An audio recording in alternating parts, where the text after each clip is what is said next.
what they are doing in the East, along with South Africa and India. Okay, what are some of the things that you can do to protect your purchasing power? Talking about purchase of gold and silver. Silver is the best investment that there is now. Okay. Okay, during biblical times, Joseph, what currency did the nations use to buy grain? They used silver. The Messiah was sold for what? 30 pieces. 30 pieces of silver. It didn't say no paper now. Because people didn't play that back there. And called all, it says, and all countries came to Egypt to Joseph to buy grain with what? Silver. So that was the largest transfer in the world. You got all this food, and everybody had to give you what? Silver. And see, he was able to have a dream or a vision to see what was coming and prepare. That's what we lack. We haven't been trained to say, wait, I see what's coming. Now how can we prepare for it as a people, and then prevent and use it as a means of making using this crisis as a means of opportunity? We just haven't been taught that.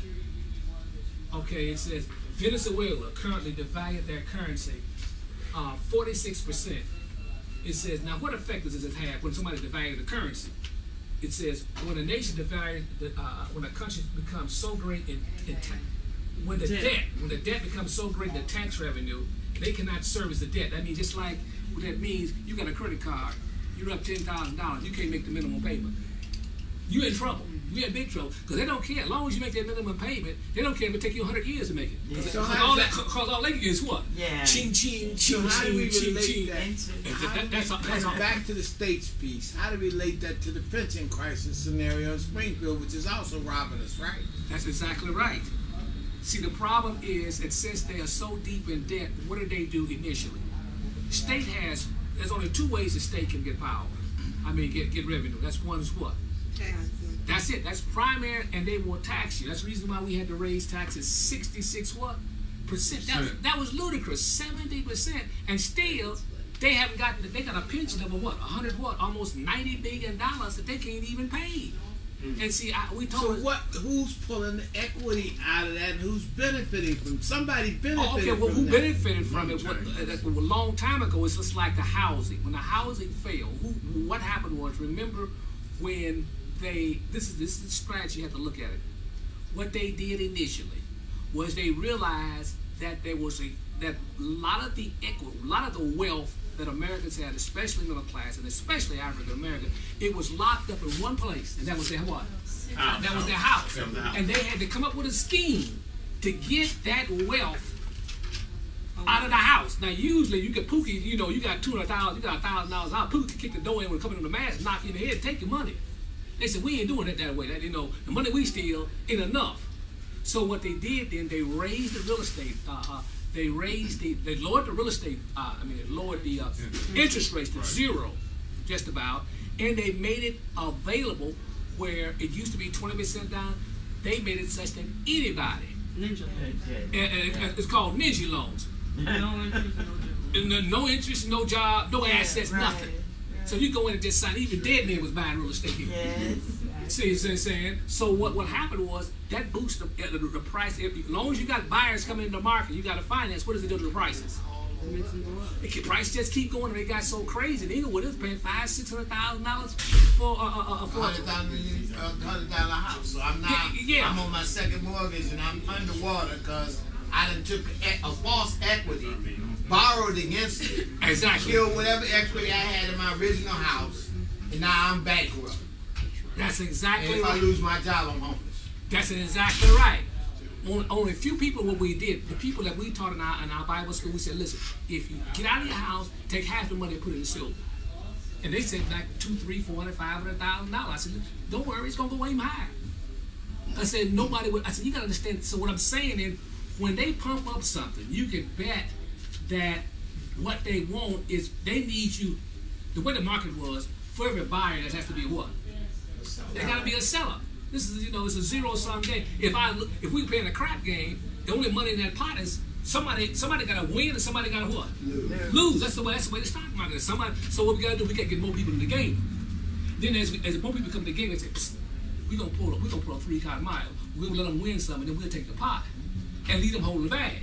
That's what they did. What happened? Finally, when the thing was at its top, They yanked out the financing, the prices failed, but they had already flew the coke. And you don't know where your mortgage is. It got bundled and packaged. And bundled and packaged all over. It's in China, India. You don't know who got your loan. And only that, you may have three owners of the same house. Because they packaged what they did is simply this.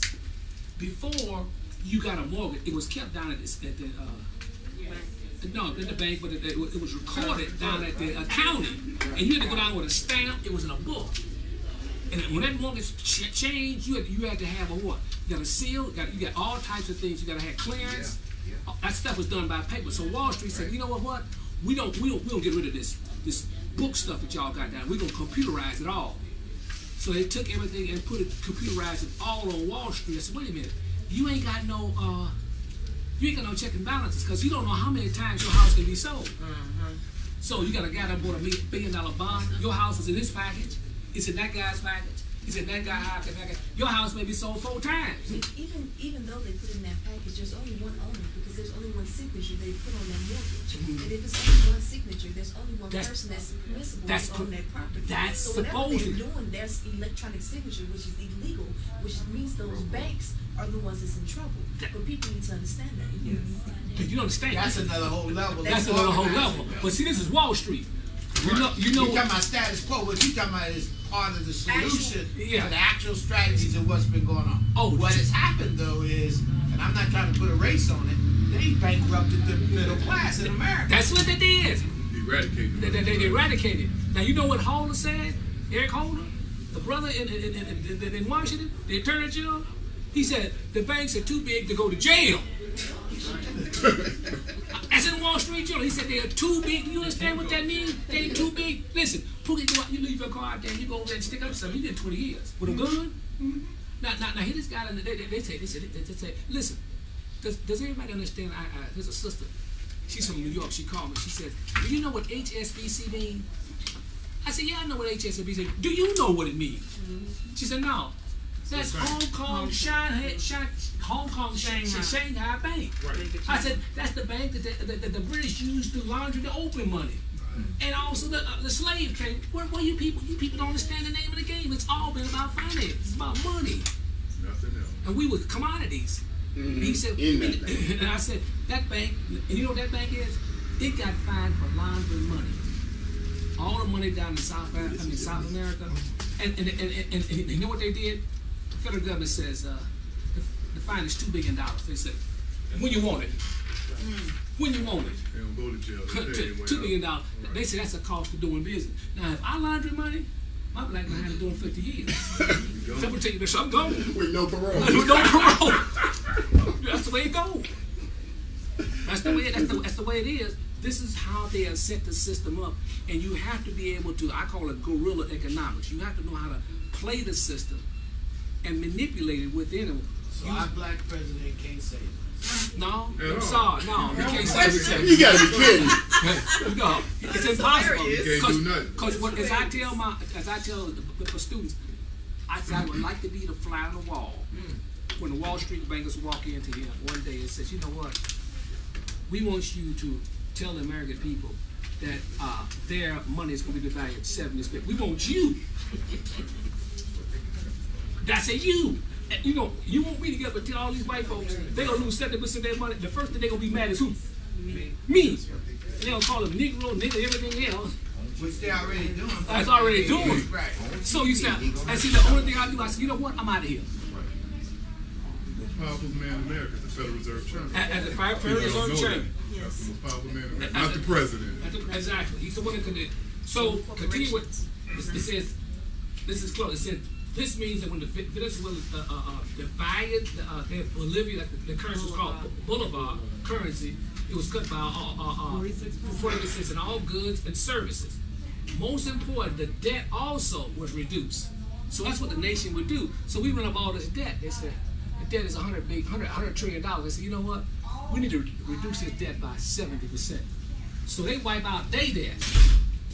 Now it comes down to you. You got your money in the bank. You done lost 70% of your money. Doc, speaking of our situation, I want everybody to know we have Harold Lucas, the director of Bronzeville Visitor Information Center here to support Lee Warren, Dr. Lee Warren, who's speaking. We got a lot of guests here. Also, we got Philip Jackson from Black Star, our neighbor, only the board separates us, came in and say hello. He just got $100 million check from President Obama to proving the point. To emancipate the black community. He just got it from the White House the other day. Proving that a black president can help us. Spend it before they devalue it. Okay, spin it. Okay, what you have here, I'm gonna pass around. This is a free session that we have next Sunday. I mean, over at what you call.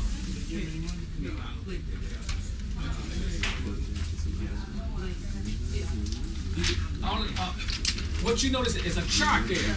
I might as well talk about this chart because I'm gonna go through.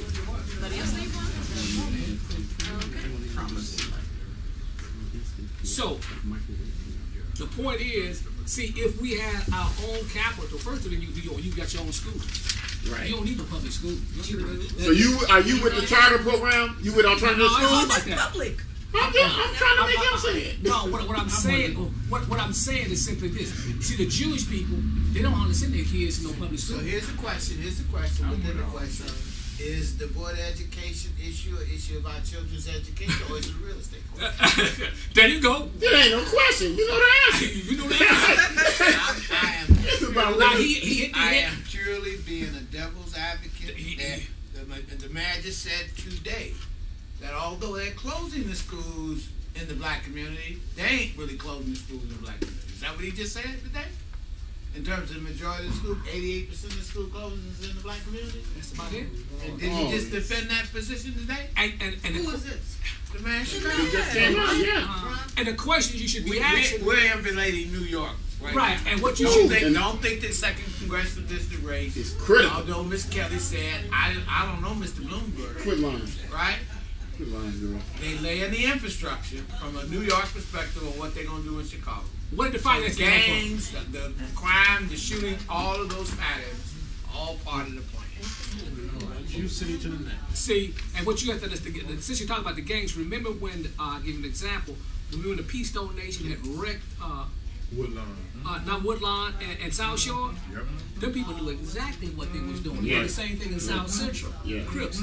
They ran real estate down, people just up in the land, and they said, all right, we ready to buy this stuff, pennies on the dollar. That's right. And party back. And it's the same old scheme. Same game. The same game. He don't change. He don't change his mode of operation.